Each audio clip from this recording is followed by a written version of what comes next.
Hi folks, welcome back to another installment of 12-Step Insights. I'm Emmanuel John. I'm a psychotherapist with over 35 years in the addiction treatment field. I've worked in pretty much every modality from intensive inpatient treatment long-term to non-intensive sort of drug and alcohol education. So I've worked on all the different aspects and paradigms within the field. So I know a little bit about it and I want to share some of that with you. I'm an author. I've written about a lot of my experiences in two books, Addiction, Why They Use, and Addiction, Am I Powerless? The first book is for those family members who love an addict or an alcoholic. I highly recommend it. If you are in recovery yourself, that you get a copy for those people, or at least get them to read it. It will help you in your recovery. And the other book, the second book, Addiction, Am I Powerless, is a user's guide to the truth. It's a self-assessment guide to help you find out whether you are an addict or not, whether you are powerless or not. And that's a decision that you'll have to make for yourself. Yeah, other people can make it for you, but until you make it for yourself, it won't be the same. So I wrote a book to help you with that process. So today we're talking about the fourth step. And the fourth step is, as most of you know, made a searching and fearless moral inventory of ourselves. Okay? The first thing that always kind of rings true to me in there is that it says, searching and fearless. Well, how do we become searching and fearless? It's not easy. I don't think a person can do it in less than a year of recovery time because we have so much shame and we have so much guilt and we have so much damage to our self-concept and our self-worth that I just think, as Sigmund Freud said, we have these defense mechanisms that keep us from even looking at it, and one of them is denial. So it takes time, but it also takes time to learn about it. So what is searching and fearless? That's a pretty deep, pretty heavy measure to reach, as we've talked about before in some of the other steps about what Bill was doing when he wrote it. I will try to provide in the comments section and possibly later on in this video just some screenshots of some guides that I've used in the past to help people go through the step and some other methods that I've done. But I want to talk a little bit about the step first. Sadly, too many people believe that the fourth step is like fifth step part A. It's not. They aren't really supposed to be even connected together. When Bill Wilson and the original founders of the program, the 12-step program of AA, were working these steps, they didn't really have the formal process. They certainly didn't have numbers, but they were doing something, and what they were doing was working, so they tried to write it down. Okay? Ultimately, from a clinical perspective, the fourth step is about self-diagnosis. But when Bill Wilson and the old timers were doing this process, most of their fourth step work was not written. It wasn't in a guide. It wasn't something they handed in later to their sponsor. It was a bunch of guys sitting around talking about what they did, how they felt about what they did, why they did what they did. Hours and hours and hours of talking. They didn't have 1 hour where they came and left and talked about a subject in between. They sat around all day. They hung out with each other. They slept on each other's couch, and when they woke up in the morning, they talked about it. So they were constantly going through this inventory process. Bill formalized it by putting it in a fourth step, but what they were really doing was learning about the disease and learning about who they are. I think that can take a lot of time. Obviously, if you're living with somebody and doing it 24/7, you might be able to do it in a shorter period of time, as opposed to going an hour meeting a day or 2 meetings a day for a week where you're going to get, 30 or 60 hours. They could get 48 hours in 2 days of hanging out with each other, mostly because the alcoholics weren't sleeping too well. So they went through this process, and it was a process of learning. So again, that's what the fourth step is truly about. It's a way to self-diagnose, to look at your problems. They had some formal ways of who they resented and who they were pissed off at, and what this person thought of them, and what this other person thought about them, what their boss thought about them. So they talked about these, and these seemed to manifest into this idea of this resentment list that we limit ourselves to today. One of the things that they were doing was learning about their failings and their shortcomings. They did this by talking about their fears, so what they were afraid of. Why did you drink? I drank because I did this. I drank because I did that. I drank because I couldn't stand myself. So this is a part of the fourth step for them and what it was about. The inventory process is a getting honest with yourself, a getting honest process. You're breaking through the denial. You're saying it to another person, and they say, yeah, I did that too, or oh, I was worse than that. So you're learning about yourself while you're doing this process. That is what the fourth step is about. You're not supposed to feel worse when you're done it. Sadly, most recovering people, when they hear moral inventory, what they are thinking is immoral inventory of ourselves. This isn't about whether or not you should tell us all the ways you were bad. This is about who you are. Let's take an inventory of who you really are. Maybe not even who you were drinking, but who you really are as a person. And maybe get back to that person, or remember that's who you were, to remember your strong points. If we're taking an inventory in a business, we don't just take an inventory of all the good stuff, or we don't just take an inventory of all the bad stuff. We do both good and bad. You never heard of a business who went in and said, what's all the stuff that doesn't sell? Let's take an inventory of that. No, you do everything that's on the shelf, everything that's in stock, in-house. The fourth step is an admission about how bad this really was.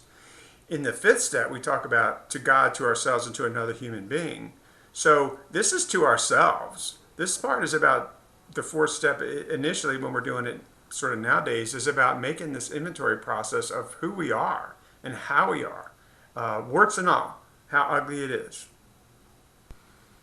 As the fifth step talks about later, what we are learning in the fourth step is the nature of our wrongs, why we did what we did. Most of the lists that you'll find in an inventory process are going to show at the end of the inventory, it's going to say what was being interfered with. So it's going to say, was it fear? What was the feeling associated with it? So we're looking at the nature of it, the motive behind it. So obviously there are a lot of ways that this step is done. Some do it the old-fashioned way, some do it which is technically the second way, the way in the book. Some do it some newfangled way. There's some great guides out there. Blueprints for Progress and Al-Anon's amazing book for all people to use, but it doesn't focus that much on the actual use and addiction. So there are lots of ways. There are plenty of guides. You can find them all over the internet. There's plenty of ways to do it. My suggestion to you is, if your sponsor has been clean and sober for 3 to 5 years or more, and it's working for them 10, 20 years, it worked the way they did it. So why not do it that way? That is what a sponsor is supposed to do. A sponsor is supposed to relay to you what they did and how they got what they got, how they got to where they are. So if you find somebody who's trying to invent a bunch of newfangled stuff for you to do, I'd be cautious, because there are ways that work. There are probably as many ways that worked as there are people in the program. But to come up with something new that is untried, it might be something to think twice about. So there are two words that we have to pay attention to, and that's searching and fearless. Searching means that we really dig in, and that's again what I was talking about with the guys talking about. They really went into all these corners. They say, did you ever do this? Yeah, well, I did that. Did you ever do this? Yeah, what's the worst thing you ever did? How long did you do it for? So really looking at the full spectrum of the problem. And if you feel guilt and you feel a lot of shame, it's going to be hard to do it fearlessly. It's going to be hard for someone to say, I ripped off my grandmother who was on welfare, who could barely afford her medications. I took money out of her wallet. I took her pain pills that she needed. That's hard to do. You could be fearful. There's a ton of people who end up exposing childhood sexual abuse, other traumas, physical, mental, emotional abuse, spousal abuse. All these things come out a lot of times. And when they're admitted, sadly, most of these people think that it was something that they were involved in. But fearless means not being afraid to talk about all of it. So the person that you're going to be picking as a sponsor, or the people that you're going to surround yourself, have got to be safe people, or you won't do it fearlessly. If you're holding back and you don't want to admit it, there's issues of prostitution, both through men and women. It's very hard for a lot of people to admit to another person, especially one guy to another guy, that he sold himself for sex or booze or drugs, or that something happened, or sold his girlfriend, or traded his girlfriend, or his girlfriend was given sex so that he could get high. That's tough stuff to do. Prostitution. And prostitution isn't just money for sex. It's also drugs for sex. It's also having a boyfriend or girlfriend, I guess even, but having a boyfriend that you've had for 10 years or 5 years because he's got drugs, and for sleeping with him because he's got drugs. That's a form of prostitution. It's not direct money exchange, but it is selling yourself out for something else. So I think it's important too that as we look at the steps that we go through different ages and different developmental stages as a clinician. So when you're trying to be searching and fearless, it might help to break things down. Some of the guides talk about this, where we say, as a child, I resented so and so and so and so. As a teenager, I resented pretty much everybody in the world, but I resented so and so and so and so. As an adult, I resented. As an older person, I resent it. If you're young and you're getting clean and sober, you won't have as long of a list. So what was interference? What caused the resentment? What was the resentment that I had with this person that I resented? What was it? Say it specifically what it is. Some people like to write that down. What was interfered with? Was it self-esteem, reputation? He embarrassed me, she embarrassed me. So a lot of things could cause those resentments that happen with people. I also think it's very important that we find what our values are, things that are good. Maybe we're on time. Maybe we are reliable. Maybe we are dependable. Maybe we are a person of our word. Maybe we're honest. Maybe we're not. But to talk about all those different facets of our personalities in both the good and the bad. I'm a good dad. Wasn't a good dad. I'm a good mom, bad mom. Good son, bad son. All those things. Good neighbor, bad neighbor. To look at all those different aspects. I was working with a client, and they came to me and they said, I've done the 4th step. The person had some time in recovery. Actually, it's been a couple clients over the years. But the first one came to me and he said, I've done this step and I've done that step and I've been sober, whatever, 6, 7 years, whatever at the time. But I just don't feel like I did it thoroughly, and I just want to be done it. I want to get it done. I want to do it thoroughly. So my suggestion was sort of simple, I guess. I said, well, let's just make a list of every person you ever knew. From the day you were born, all the people who were ever in your life, not the person you met at the store, but everybody you ever knew, not everybody in your school grade, but everybody you were close with, friends with, interacted with on a regular basis somehow. So this person did it, made a list of everybody that they knew. And then what we did was we crossed off all the people and never had any problem with at all. Knocked a lot of people off. He wanted to do it thorough. He wanted to make sure he didn't forget anybody or leave anything out. All the jobs that he had, all the bosses that he had, they were all in there. So all those people were in there. And he crossed off all the ones we didn't. But a lot popped up that we weren't thinking about. So I'm not sure that you have to go to that length. But if you really want to make sure you get it done and do it completely thoroughly, it's an idea. You might want to think about it. Make a list of everybody you knew. Make a list of everybody in your life at the moment. And cross off the ones you haven't harmed. And then figure out what the harms were for the people that you may have harmed.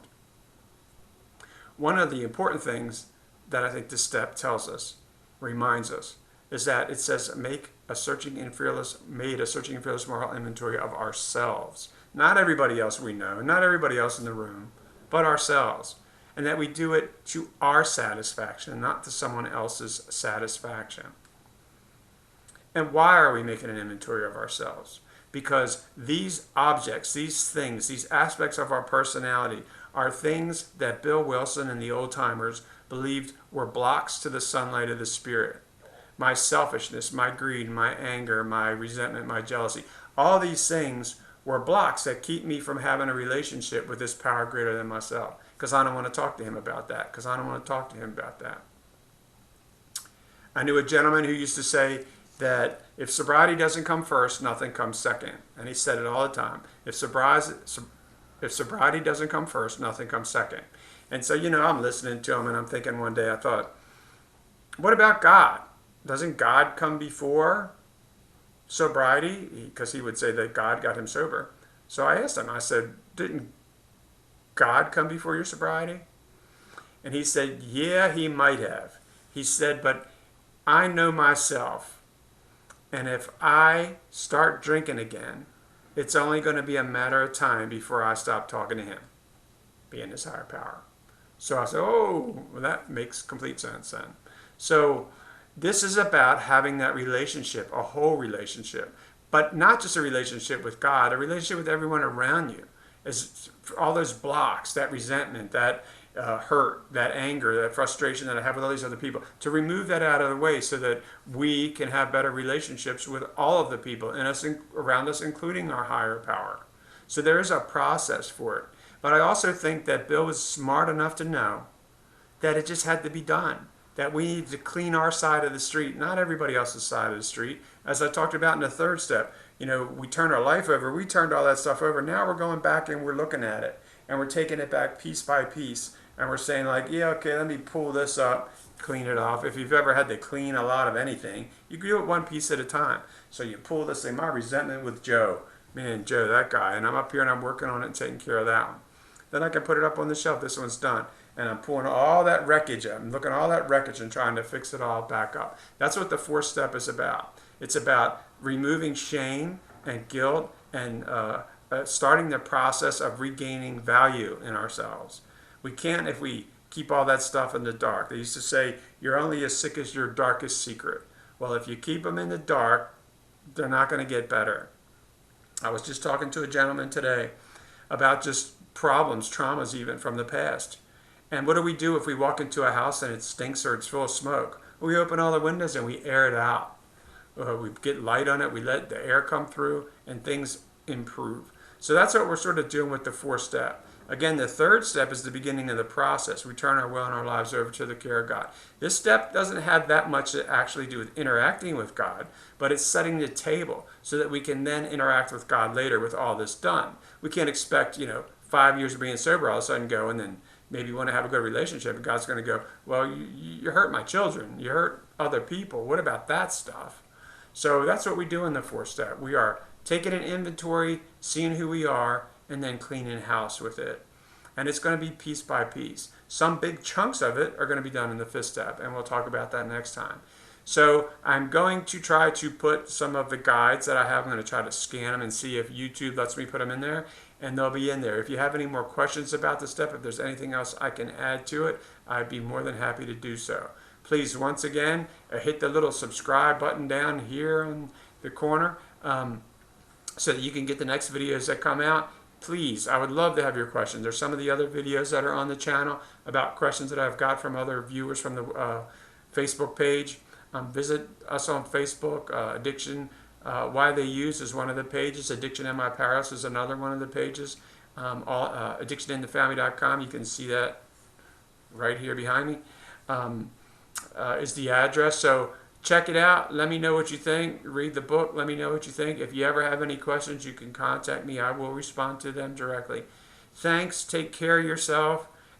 Keep up the hard work. Nothing worth having comes easy, and sometimes we have to trudge through some of this stuff to get to the other side. But it is a valuable process, and from everything I can tell, it is foolproof. So again, keep it up. Let me know if I can be of any help, and take care of yourself. Bye.